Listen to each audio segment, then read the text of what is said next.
cid walba ay u qaxday meeshii isir ahaan ay ka soo jeeday oo ay ku badbaadi kartay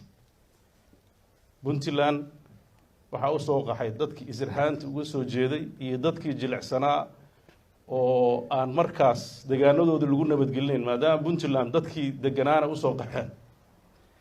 qofkii yimaadana lagu nabadgelinayay waxay noqotay meesha kaliya oo dadka Soomaaliyeed in badan oo kamid ay isugu timid sanadihii ugu horeeyay waxyaabaha dhaceen dad badan oo waxgarad oo Soomaaliyeed ay talada ula soo noqon jireen xaaladaas sababtay inay Puntland dhalato hordhaceeda waxaan ku xijinayaa taas waa sababtii xaalad kale oo aan dhihi karo waa fool curashadii Puntland oo 91 ilaa 98 intii u dhaxaysay weli sasbaabta marka laga soo tago markii la isu yimid 19 markii ugu horeysay maamul baa waxa ka dhashay gaalkacyo madax looga dhigay Allahu naxariisto Jeneraal Maxamed Abshir iyo dad badan oo kale ku jireen isbeddello badan buu maray jabhaddii SDF baa dib loo curiyay waxaa dib u curtay guddi kaleeto oo markaas xaaladda u adag ee taagneed waxa weeye dagaaladii xamar ka dhacay la isagama harine waa la soo eryaday dadkan qaybna raskamboni waa laga saaray qaybtii kale oo lagu soo socdo oo gaalkacay la rabay laga soo saaro oo badda cas lagu daro marka waxa ka dhalatay iska caabin iyo in dadkii la xakameeyo waxa dhalatay guddi isna xaalad degdeg ah oo Cabdullaahi Yuusuf hogaaminayay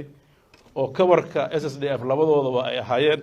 laakiin uu kala muuqdo qayb askar ah iyo qayb dadkii madaniga ahaa oo ama siyaasiyiinta hore ahaa labadii marxaladood isugu jiray marxaladaas markii halka la soo garay la isma faarfaarin kii nidaamkaas 22 sano caburunta ku jiray iyo kii ka horeeyay oo la xiray wixii oo dhan SDF ay wada noqdeen laakiin waa laga dheehan karay garbaha SDF in aragtidu ay ku kala duwanaayeen oo mararka qaarkood ay ka jirta aragti kala duwanaan laakiin maadaama dalkii dagaal sokeeyo iyo isru dhacay cuqaashi dalka joogta waxay aad u xakameysay in ambareeladaas lagu wada hoos jiro sidoo kale inta aysan maamuladaas dhismin dalkii marka ay dhacday xukuumadii oo dadkii dawladda u hayay ay xafiisadii baneeyeen deegaan walba dadkii odayaashaha joogay waxay gacanta ku dhigeen maamulkii dawladda ilaahi dhaqaalaha saldhigyadii booliiska waxay u dhiibeen guddiyo ay ugu tala galeen inay maamulka ilaaliyaan waxay u dhiibeen ilaahi dhaqaalaha meesha marka ugu muhiimsanayd dalka xilligaas magaalada Boosaaso ahayd oo ay dekada ku taalay guddi baa la abuuray dadka Soomaalidu laba dhaqan bay leedahay oo dhaqankana way ixtiraamaan diintana way ixtiraamaan dad markaas lagu tuhmaayo culimo iyo dad diin ah ayaa gacanta loo geliyo waxa la yiri idinka amaana leh halka haya dabcan labada meelood u daran marka la iska soo galo labada meelood ugu fasaadka badan hadii diinta lagu dhuuntana waa khatarteeda leedahay hadii qabiilka lagu dhuuntana khatarteeda leedahay muddadaas markay saa u dhacday xaaladii xigta waxay ahayd xaaladii dagaalka gaalkacay marka laga soo tago iscaabintii dagaalkii ururka al-Ittixaad iyo SDF gacanta ku hayay dekada Boosaaso iyo deegaano badan oo jiray dagaalkaas waxaan rabnaa inaan si hoos u dul istaago dabcan dad badan oo culimo ah oo sharaf leh oo runtii ka danqanaya bulshada oo si diin ah u arkay bulshada danaheeda inay waardiyeeyaan baa jiray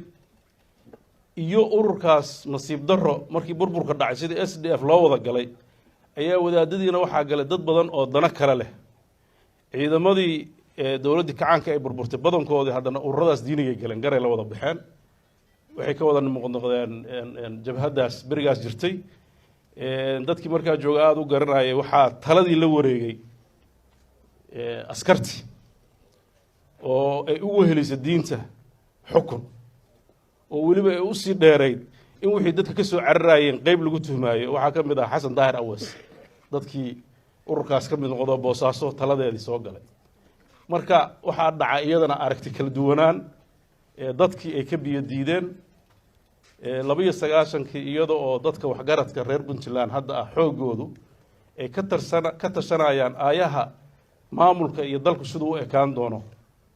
oo u gogol xaaraya inay ka gudbaan kala qaybsanaanta aragtida siyaasadeed ama ururkii SDF garbihiisii oo ku shirsan 54 waxaan u maleynayaa dad markaa jooga halka jooga gooraan habeen iyo maalin ahayn baa loo soo dhacay oo wixii ka dhacay waan ogeyn dagaal culus baa ka dhacay oo dhibaato badan keenay waa runtii nasiib darrada taariikhda soo martay bay ahayd dalka muddo yar kadib dadkii culummada ahaa ee waxgaradka ahaa ee runtii dareemay waxa dhacay inay khaldan yihiin waxay markiiba bilaabeen inay arrinta ay gacanta qabtaan waxaa dhacay dadaallo ay wadaan dad culummada dadkii aqoonta diinta lahaa ay hogaaminayaan iyo waxgaradkii dalka waxaa la darsay xaaladda jirta wada hadallaa furmay waxay goosteen dadka degaankan ahaa oo arrintaa hogaaminayay in ay heshiis qaataan dhallinyaradii badnayd oo cuduudda ciidanka ah ay dalka ku soo noqdaan nabad la qaato dadkii arrintaa hogaaminaya allah u naxariista waxaa ka mid ahaa cabdiqaadir nuur faarax doctor axmed xaaji sheekh cabdiwahaab cabdiwaaxid oo aan filayo inuu xaashi oo weli jooga meelaha iyo dad kale oo fara badan dhalinyaro fara badan oo berigaas la qaadatay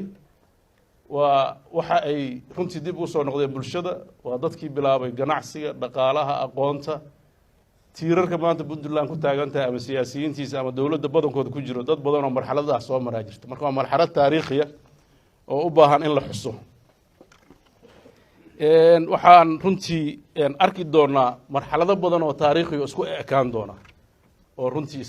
aad arki doonto inay isfasiri doonaan soomaaliya maraaxish ay soo marayso marxaladahaas ee la soo maray oo laga gudbay dhibaatadii waxay dadku u heleen fursad in ay marka dib ay u tashadaan waxaa dhacay shirkii 94 ee qardho oo SDF dib loogu heshiisiinayay waxaa dhacay heshiisyo kaleeto oo heshiiskii SDF Sodra waxaa dhacay shirkii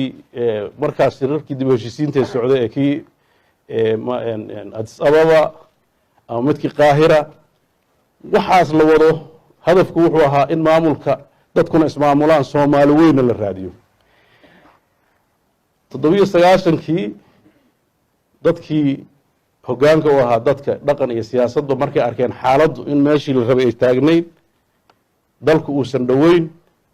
sida loo fasirayo Soomaalinimadu ay adag tahay waxaa ka dhashay Puntland maanta aan harsanayna 22 sano jirta waxaa dib la isugu yimid Garowe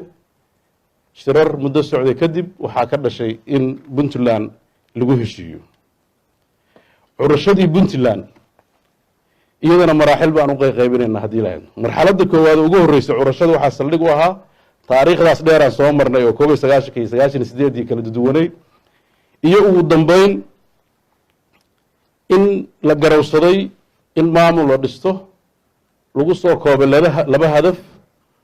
oo ah in lagu ilaaliyo midnimada dadka Puntland dhistay loogu adeego amnigooda lagu sugo waxyaabaha asaasiga ay u leeyihiin serviceka loo qabto hab dowladeed loo yagleelo hadafka labaad oo ahaa in la raadiyo Soomaalida maqan inteeda kale iyadoo markaas fikirkii saldhig u ahaa sida kaliya lagu soo noqon karo inay tahay maadaama shirarkii 19 ilaa 97 soconayay Soomaali la soo arkay waxa aad u soo ifbaxay in nidaamka federaaliga guddig looga dhigo Puntland asaas looga dhigo runtii aragtidaas waxaan u qaybinayaa maraaxilada u horeysa waa marxaladii curashada iyo gardaadinta oo 98 lagu doortay madaxweyne Cabdullaahi Yuusuf Allah u naxariistay markii ugu horeysay loo igmaday dhowr arrimood oo dhinaca sharciga jaartarka u dhigay ugu horeyso in dadka la tiriyo in tirakoob la sameeyo in doorasho muddo 3 sano ah ka dhacdo marka inta laga tago inuu dowladnimadii aasaaso oo ugu horeyso inuu ciidamada mideeyo inuu canshuurta mideeyo dakhliga markaas oo kala qaybsanaa magaalo walba iskeeda isku maamulaysa markii dalku intaa hore SSDF waxay ambareelaha siyaasiga oo shirar ka qayb gala laakiin magaalo kasta waxay lahayd checkpoint gaar ah oo dakhli ka abuurto oo arrimaheeda ay ku xaliso iyada iyo odayaasha qabaa'ilka runtii muddo yar oo kooban buu wuxuu lagu guuleystay iyadoo markaas dadkii tababarnaa ee muddada dheer dawladdu ay soo tababaraysay dawladdii Soomaaliya ka soo faa'iideystay ay xilkii qabteen markii ugu horreysay 9 wasiir baa lagu bilaabay taliyaasha ciidamada booliiska iyo daraawiishta la yeegleelay ciidamadii baa la xareeyay waa la tababaray iyagii oo dhan baa la isu geeyay waxay la wareegeen dhammaan gobollada iyo degmooyinka Puntland maanta ay tahay waxyaabaha taariikhda una xisto u baahan waxaa ka mid ah horaantii u horreysay 99 markii ugu horreysaba magaalada Buuhoodle waxaa ka mid ahayd magaalooyinkii customka laga sameeyay dakhliga laga soo ururiyay laga sameeyay dhammaan hay'adihii dawladda oo faction ka noqday waan dib aan u eegi doonaa 22 sano maxaa iyadana haddana isbedelay marxalad waxay ahayd bilow qurux badan oo runtii shaqo badan la qabtay waxaa la gaari waayay qodobkii ahaa in 3 sano doorasho lagu qabto oo dastuur lagu sameeyo oo dadku is doorto runtii caadifad badan baa jirtay waa muuqanaysa inaan 3 sano lagu gaari karin laakiin haddee waxay ahayd loolankii siyaasadeed oo badnaa oo jiray wax walba oo meesha lagu soo qoray laba kooxood bay ahayd koox dadka siyaasiyiinta markaas loo maleynaya inay xukunka ku guuleysan doonaan oo ciidanka u badan oo iyagu rabtay inay si degdeg ah mar u gaaraan xukunka si ay u fuliyaan hadafka iyo wixii ka guuxayay iyo koox aqoon-yahana oo baqdin ka qabto oo dabar badan u dhigayay oo 3 sano waxaa samee maaragtay waa la ishayay marka ishayntii iyadana waxaa ka dhalatay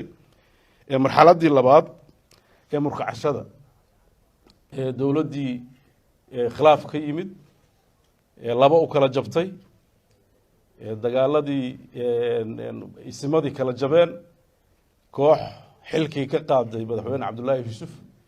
iyo koox dooratay oo mar labaad doortay baarlamaankii baa kala jabay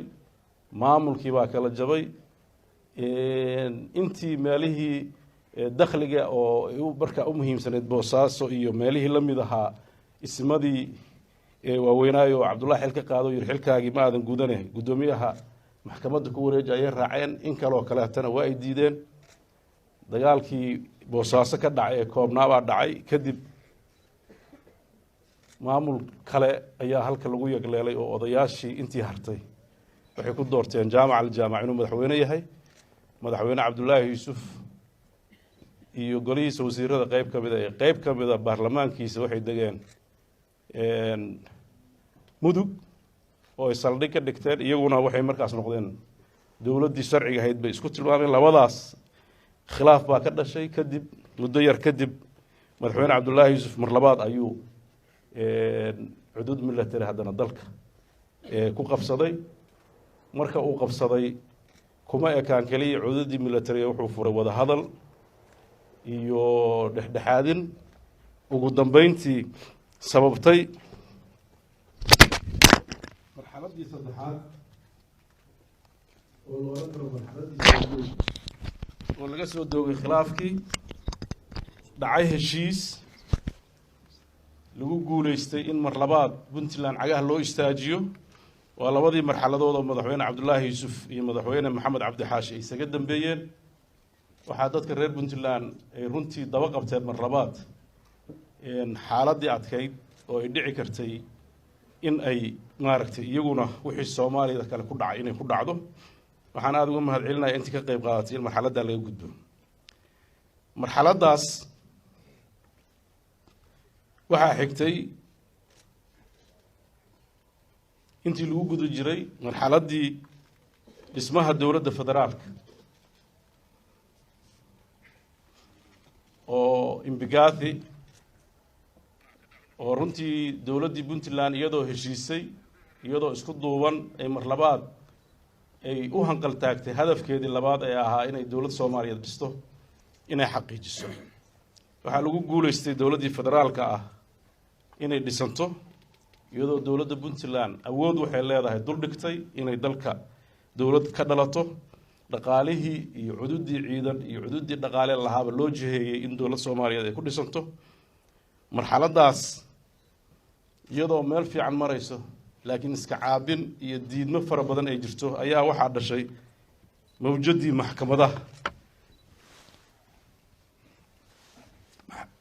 maxkamadaha ee ka curtay Soomaaliya ama Muqdisho koonfurta inta badan runtii mawjadaas waxay saameyn ku yeelatay dhammaan aragtidii Soomaaliyeed ee nidaamka siyaasiga la isku hayay waxa isku hayay markii hore qabaa'il saldhig ay u noqdeen xoogoodu hogaamiyaal kooxeed oo ka haysta ayidaad reereed badankooda mandate lama dhihi karo iyaga laakiin dadkooda waa taageersanayeen iyo maamulka Puntland oo markaas maamul ahaan u jiray maxkamadahaas waxay bedeleen dhammaan aragtidii laga qabay siyaasadda Soomaaliya waxa soo baxay dad badan oo saldhiggii hore ee 29kii u eg oo haddana isbiday inay mar labaad cudud ku qabsan karaan Soomaaliya arrintaas markay dhacday waa arrimaha waxaan rabaa inaan wax yaro ma rabo taa inaan galo laakiin saameynta ay ku yeelatay Puntland maxkamadahaas markay dhasheen Puntland saameyn bay ku yeelatay waxaa dhacay in magaalo kasta looga dhawaaqay kooxo aysan maxkamadihii waxaa dhacay dagaal kale oo lagu soo qaaday oo maxkamaduhu hogaaminayeen gaalkacyo waxaa dhacay dagaalkii galgala waxaa hordhac u noqday waqtiga lagu dhawaaqayo waa meesheedii saldhigga curashada SSC waxay kaloo taa dabada ku haysay fikirkaas maxkamaduhu abuurmay curashadii iyadana khaatumo waxaa la isdhihi karaa iyadana waxaa sabab looga dhigi karaa dagaaladii kalshaale iyo isnacaybkii aragti waxaasoo dhan waa marxalad cusub siyaasiyiin cusub aragti cusub waxaasaa saldhig u ahaa waxaase ugu muhiimsan oo laga xusi karaa waa dagaalkii galgala curashada SSC iyo khaatumo waxaa bays u noqday dadkii maxkamadaha markii dambe iyaguna xukunka yimid xilligii Sheekh Shariif oo madaxweynaha ahaa isagana wuxuu ahaa waxyaabaha uu dhiiri gelinay aragti cusub oo aragtidii reeraha ama dagaalamaya ama heshiiska dhexwada waa ay isbedeleen bulsho isugu xiran si kaleeto ayaa soo baxday oo si sahlan inay isu saameeyaan ay sahlan tahay oo meel walba markaas networking sameeyay oo markaas ta'yiidaad sameeyay marxaladahaas waxay ogyihiin marxaladaha kale oo hadda iyagana muuqda oo ururada kaleeto oo iyagana isku sii bedelay al-shabaab iyo daacish iyo waxaas iyo sida infiltrationka ugu sameynayaan iyo siday saameynta ugu yeelanayaan Puntland iyada naftirkeeda waa aragti kaleeto oo meesha taagan marxalad xanuun badan bay ahayd ilaahay u naxariistay Generaal Cabdi Muuse ayaa aad marxaladaas ku soo beegmay odatinimo iyo xigmad badan buu wax badan uga soo gudbay laba marxaladood baa isu galay marxaladii soo doogashada iyo dadka isdhexgalkiisa iyo wixii ka dhashay dagaaladii ka dhashay xilligii Cabdullaahi Yuusuf walaalayntii iyo heshiisiintii iyo isdhexgalkiina door weyn buu ku qaatay marxaladaas maxkamadaha marxaladii uu taageeridda dowladda federaalkana qayb baa kaga soo aaday oo isaga oo Cabdullaahi Yuusuf madaxweynaha ayuu isagu madaxweyne noqday markii hore isagoo madaxweyne ahayn buu taageerayay markii xigay isagoo madaxweyne u taageerayay marxaladahaas kacdoonka maxkamadahana runtii si fiican bay waqtigiisa u ahaayeen xigmad badan buu uga gudbay ilaa markii dambe isna shareecadii la qaatay Allahu naxariiste marxaladda afraad oo aan dhihi karno marxaladii dhismaha hay'adaha dowladda oo nasiib u helay madaxweyne Cabdiraxmaan Faroole mar laga soo doogay arrimahaas maxkamadihii ay isu bedeleen inay siyaasadda ka qayb galaan jawgii uu degay kacdoonkii iyo colaadii xamar iyo qabaa'ilka la kiciyey oo sida diiniga sida qabiilka loo kiciyey ay ku soo afmeertay inuu madaxweyne Cabdullaahi Yuusuf iscasilo ayuu ku soo beegmay marxaladahaas waxaa la isdhihi karaa waa marxaladihii dhismaha hay'adaha dowladda intii horeeto puntland marxaladii koowaad oo la abuuray ciidamada iyo sharciga iyo nidaamka iyo shuruucda ugu badan oo hay-adaha dowladda lagu aasaasay ama establishment actiga markii ugu horreysay 2000 baa la sameeyey oo wasaaradaha loo sameeyey runtii xeerar fiican iyo shuruuc badan baa ka dhalatay markii xigay waxaa la madgaleeyay oo haddana wax lagu daray 2005 laakiin milka sida ficliga ay u ambaqaadeen waxaa la oran karaa waa xilligii madaxweyne cabdiraxmaan faroole oo aan ku soo koobi karo horumarinta dhinaca sharciyada dhismaha hay-adaha dowladda kala xadaynta shaqada hay-adaha astaynta dhulka xukuumadda dowladda ee hadda ee madaxtooyada iyo xarumaha dowladda ku yaalaan ansixinta dastuurka puntland ka qayb qaadashada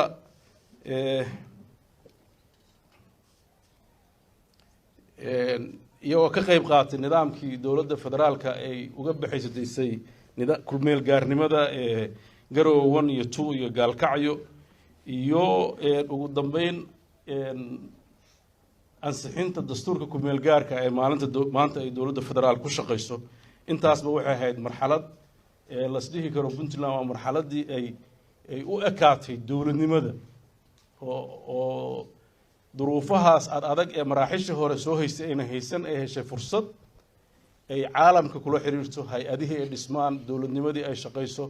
shaqaalaha dowladdu ay kabceen ciidamadu ay isbedeleen inkastoo ay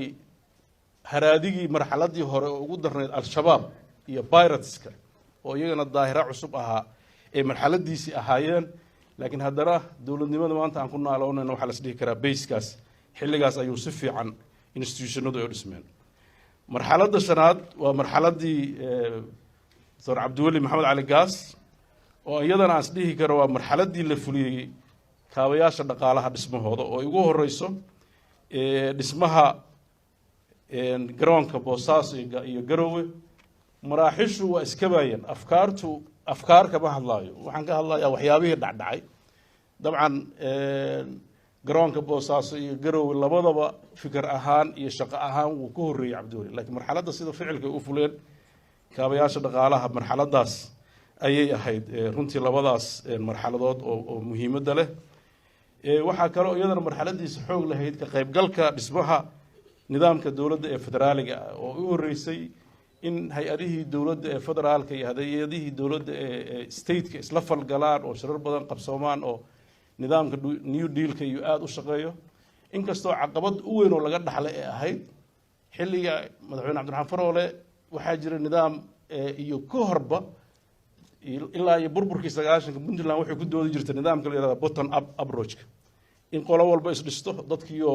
nin walba dhisan yahay dadku isku tago dalka markaas saa lagu kala wadaago nidaamkaas xilligii cabdiraxmaan waa nidaamkii dual track ahaa oo runtii caalamku uu maaliyad badan ku bixin jiray oo isteedyadu ay aada u dhismaayeen marxaladaas new dealku caqabadaha uu keenay waxaa ka mid ahaa new dealka waxaa loo dhisaangareeyey wadamada fragile-ka ah maxamed baa si fiican u yaqaanay waa wadamo nidaam ahaan dhisan laakiin uu jilicsan yahay nidaamkiisa maaliga ah iyo hay-adaha dowladda in lagu dhiso nidaamkaas marka afiirsid wuxuu u dhisaangaraysan yahay nidaam centralized ah habkiisa shaqada marka laga soo bilaabo BSc-yada iyo sida go-aanada loo qaadanayo dowladda deeqda baxsha iyo dowladdaas ayaa go-aanada wada qaata shaqada wada qabta si looga gudbo habka kaleeto ee marka intaan new dealka la keen jiri jiray oo ah inay hay-aduhu iyagu maamulaan dalalkaas jilicsan oo sida ay la tahay eeda badan baa ka yimid siyaasiyiintii iyo dowlado badanaa ka dacwooday marka waxaa la qaatay in go-aanada laysla qaato si wada jira waddan soomaaliya oo kaleeta ah oo la dhihi karo markaas waa fail state waxaa moodaa inuusan ku habboonayn marka dhabta loo baaro maxaa yeelay dadkii oon heshiin dastuurkii oo dhammaan nidaamka dowladnimadoon aan istaagin baa nidaamkii loo new dealku watay lagu khasbanaaday marka dalkiiba si kaloo wuxuu u koray iyadoon la ogeyn ah centralize ah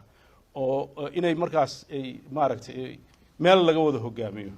faa'iido badan waa leeyahay mashaariic baa ku soo baxbaxday laakiin khaladaad badan baa ka yimid oo mararka qaarkood haddaadan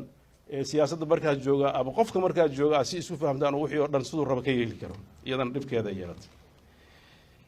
marxaladaas waa marxaladii hadda ani igu xigto mar rabo inaan wax badan uga sii dheeraado marka intaasaan iyadana uga baxaya marxaladda lixaad oo runtii marxaladda hadda aan weli sanadka gaarin ah waxaa la qiimeyn doonaa oo BRDC laga sheegi doonaa iyadana mar kaleeto markay marxaladeeda dhamaysato maxaa yeelay inta kale marxaladooda dhamaysteen laakiin qofka sheegi doonay u taalaa laakiin sida aan rabo in anagu u dhigno inoogu dhamaato haddii ilaahay noo waafajiyaan wax yar ka tilmaamaya dabcan marxaladan waxaan isdhihi karaa waa marxaladda tayeynta dowladda Puntland iyo hiigsiga nidaam dowladeed oo xasilan kuna dhisan sharci iyo kala dambeyn visionka marxaladan la rabaysna inuu qabto waa marxaladaas waxa ugu muhiimsan in ay xukuumaddan caddayso aragtida dowladda ee xagga waxqabadka dabcan waxay ku soo koobtay 8 yool iyo 3 shaqo howleed mar kale aan ka hadli doonaa maxaa u qabsama maxaa waa hadda ma caawima waxyaabaha iyadana ay xooga saari karto waxaa ka mid ah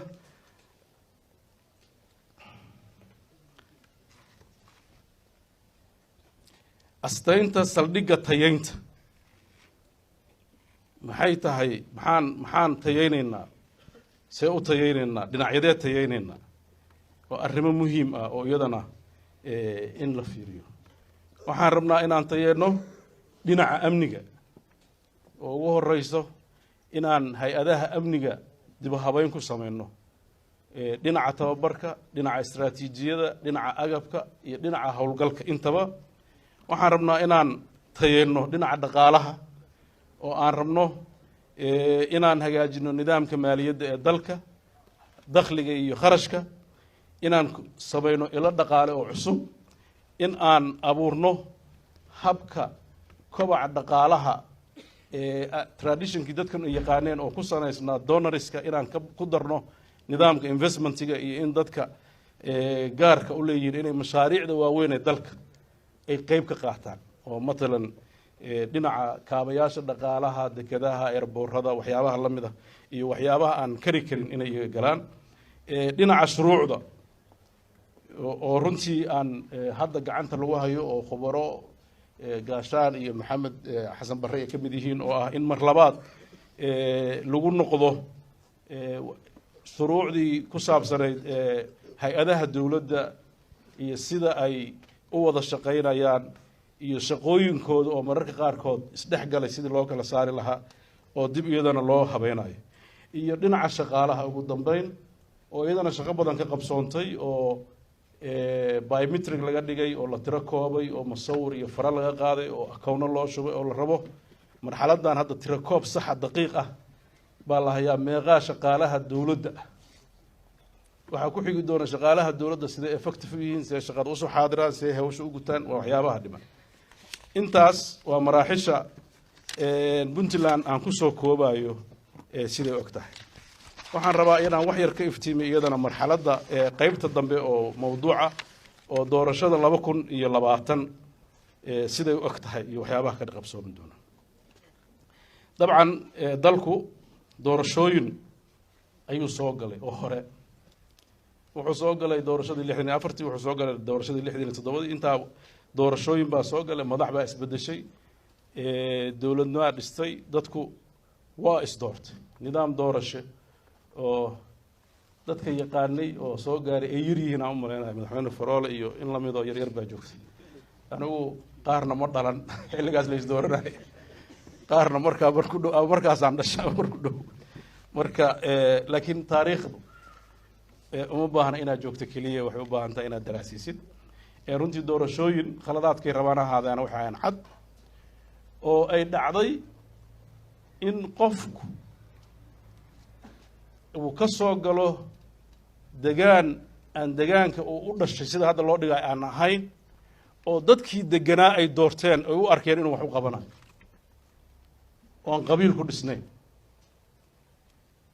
oo aragti xisbi ku dhisan oo qofku uu xor u yahay inuu xisbi yahay iyo inuu independent yahay oo manipulation meel waa ka jira America hadda dimuqraadiyadda gaamurtaba waa waxa hadda aad maqlaysaan wax waa jireen laakiin systemku uu cadi yahay la isu dooranayo waxna waa khaladaad howlwadeennada shaqada haya ay galaan ama corruption ama manipulation laakiin shaqadu ay caddahay marxaladaas marxalo waxay ahayd qurux badan oo runtii weli taariikhdu u haysto waxaa jira maraaxil kale oo xilligii kacaanka laba doorashaa dhacdaan filaya soo maaha dadkii aada u xasuusta anigu kolley mid baan aada u xasuustaa oo 85tii ama 84tii ahayd oo anoo national service aan ka mid ahaa howlwadeennadii aan ka mid ahaa ardaydii wax ka qoraysay waxaan la yaabanahay maraaxishu say isugu eegyihiin markaan soo xasuusto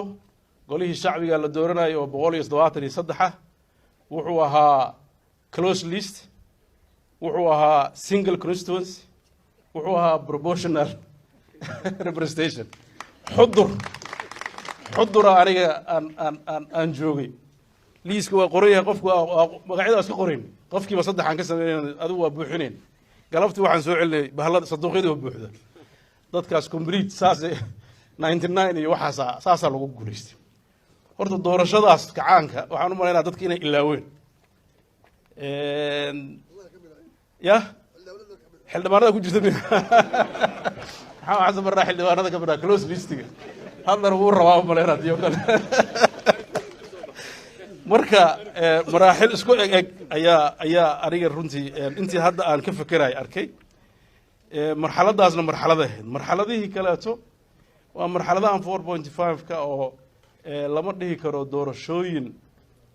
maxaa yeelay doorashooyinka dalkan waagaas iyo haddaba waa nidaam parliamentary waxaa la dooranayaa inta badan waa baarlamaanka marka baarlamaanka hadda waa la soo xulaa kii hadda u dambeeyey xuladii wax yar dhaafay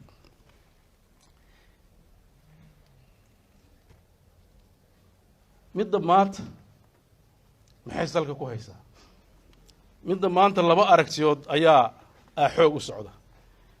aragtidaas tii kacaanka u ekayd oo liis xiran iyo hal ama xudur joog ama xamar joog hal meelaa lagu wada ridayaa oo constituency-ga uu yahay single aad baan beryahan u maqlaynay midda dowladdu ay riixayso oo aniga xogta saan ku maqlaayo dadka barnaamijkaas diyaariyay dad ka mida waa kaadiriintii kacaankii barakaysnaa waxaa kaloo iyadana ku jirta dowladdu inay leedahay waxaan furanayaa xisbi weyn kaas weyn waxaan u qaatay kii xisbiga dowladaha kacaanka soomaalida oo kaleeto marka kaas waa mid kale isna jirta oo dad baarlamaan ku jira ay promote garaynayaan oo rabaan inay xeer ka dhigaan dabcan xeer doorasho inta aan la samayn dowladaha dimuqraadiga iyo dowladdu waxaa u horeysa in dadku dastuur yeesho horta dastuur lagu heshiis yahay marka dastuurka referendum loo qaado waxaan umaleynaa dowladdii soomaaliyeed markii doorashada gasho waa markii dastuurkii koowaad u dhamaaday 62 miyan 63 marka dastuur dhammaystiran la yeesho 61 miya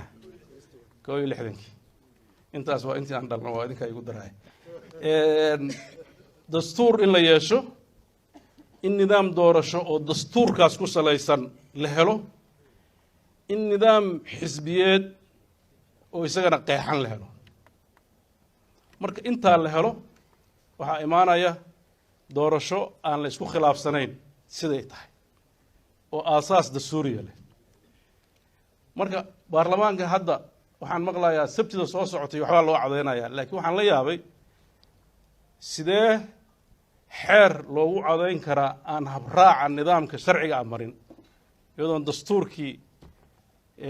lagu heshiin iyadoo xeerkii dastuurka waxa weeye waa heshiis bulsho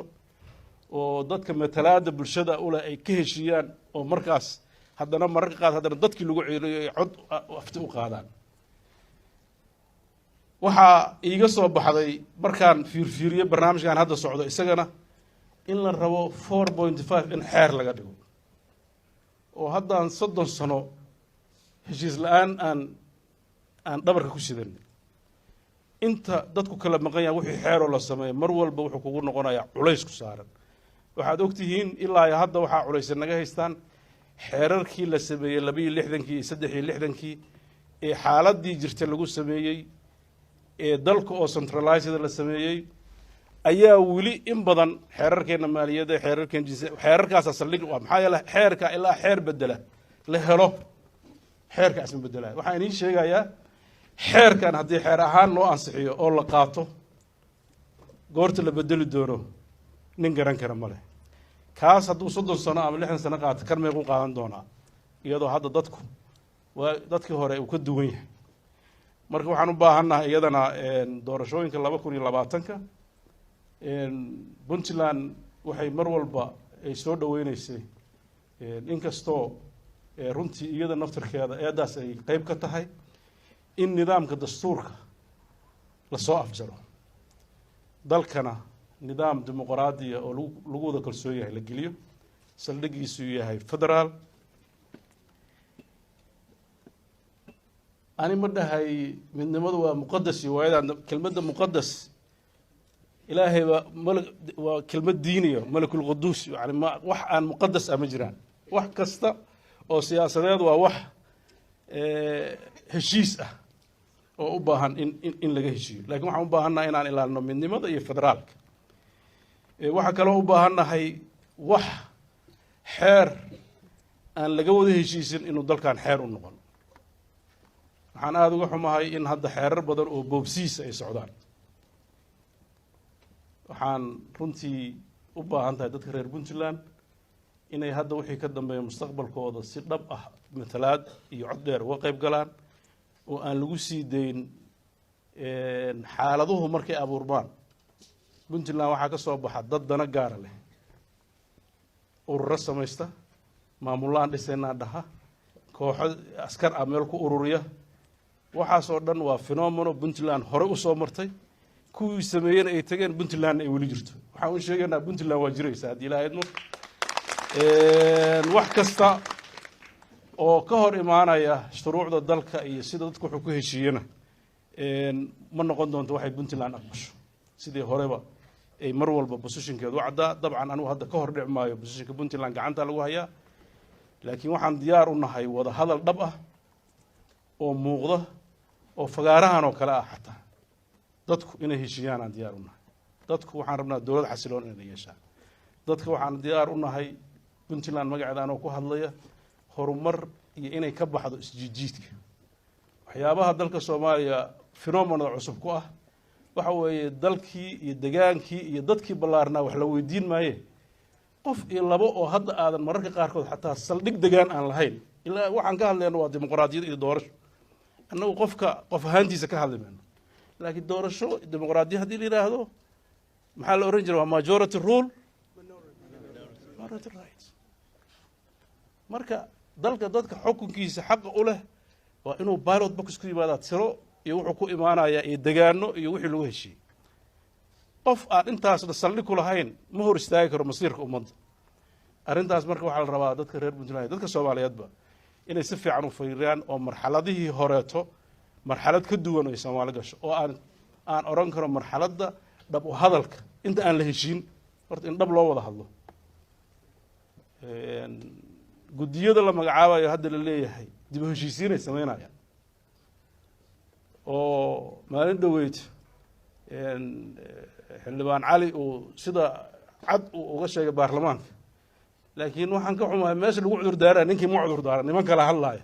oo waxay leeyihiin waa ka xunnahay ninkii hadduu khaldamo waxaa la rabaa inuu bulshada la hadlo oo wuxuu ku khaldama sheego horta wixii uu sheego oo dhow waxaasaa iri waxaasna waa ka cudur daaran markaasaa la fiirin karaa inuu munaasab yahay in la cafiyo waxaa dhib ah in dadkii dalkan burburkiisa qaybta ka ahaa oo la cafiyey oo maxkamada la saarin inay mar labaad haddana ay dalkii intay dhex galeen ee leeyihiin gudiyada dib heshiisiintaan nahay xeerarkii dalkan dejinaynaa nidaamka doorashada annagaa astaynayna warkaas runtii waxaan rabaa dadka reer Puntland inay indhaha furaan hadda meel kale hadda SDF lama noqon karo Ethiopia lama carari karo waxaan rabaa inaad markaan aad dhufayska si fiican u gashaan oo runta aad oo dalkan maaragtay si sax ah loo waa mahadsantihiin. Wassalaamu calaykum waraxmatullahi